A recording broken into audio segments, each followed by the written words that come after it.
Hello, this video will be to show you how to create your development workspace to be able to start creating workflows within SAP. So you can see that I'm connected to my SAP BTP cockpit. To begin, I'm going to click and open the SAP Business Application Studio. When the Application Studio opens, it will bring me to where I define my development space manager. You can see that I already have a development space that I typically work with, but for the purposes of this video, we're going to create a new development space. So I'm going to click on the button, and the first thing it's going to ask me for is the name of my development space. So I'm simply going to call it my dev space.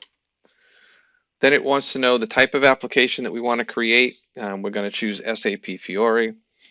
And then we need to actually add as an additional SAP extension by scrolling down and clicking down here under Workflow Management. We need to add that to our workspace to be able to create workflows. So once I check that, I'm going to click Create Dev Space. And you can see that now I have the development space that I just created, my dev space, and it's in the process of starting. Also to note, up here in the right-hand corner, that since this is a trial account, we can only have a total of 2 development spaces, and of those 2 development spaces, we can only have one of those running at any given time. Once my development space is running, and you can see that here, some of the options that we have are to start and stop, to download more content, to delete, and then to edit. So to enter my development space, to continue on with creating, setting it up to create new workflows, I'm going to click on the name of my development space as a link. And you'll see where it's redirecting me, and then I should get a message that it's starting up my development environment. And it does take a couple seconds. As you can see down here in the left-hand corner, it tells me that it's doing some activation. These are tools that it's setting up for my Business Application Studio. You can see at the top that next to the Application Studio that it tells me that this is my dev space versus any other one that you may have created. And when it's finished, if you look down here on the right, it will tell you that it has finished installing tools and templates and we can begin. We also can see the release notes, which if you have a chance is always good to look at. So the next step is to click on File, and we want to open Workspace.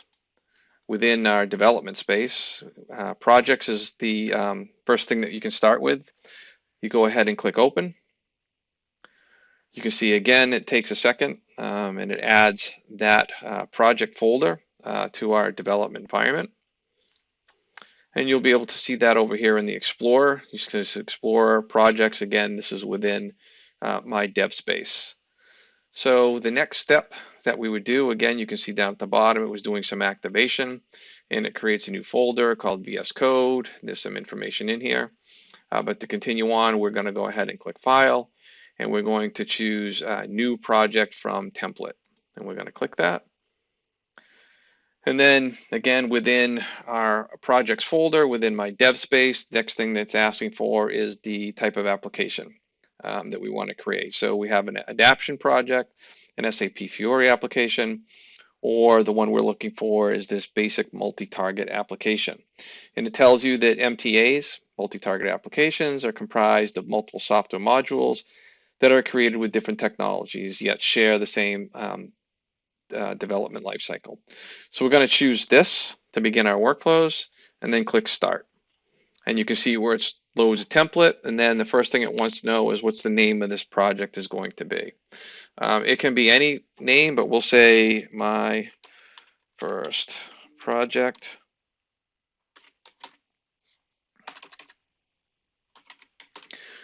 And then we'll click Finish. And you'll see where it now is adding that information to my development environment, which will come back in a second. You can see that information here. It's still starting up. You can see it's activating the node and a few other things. And then the next step to continue on would be under our multi-target application. We want to right-click on that and create our multi-application module from template. So we'll go ahead and click that.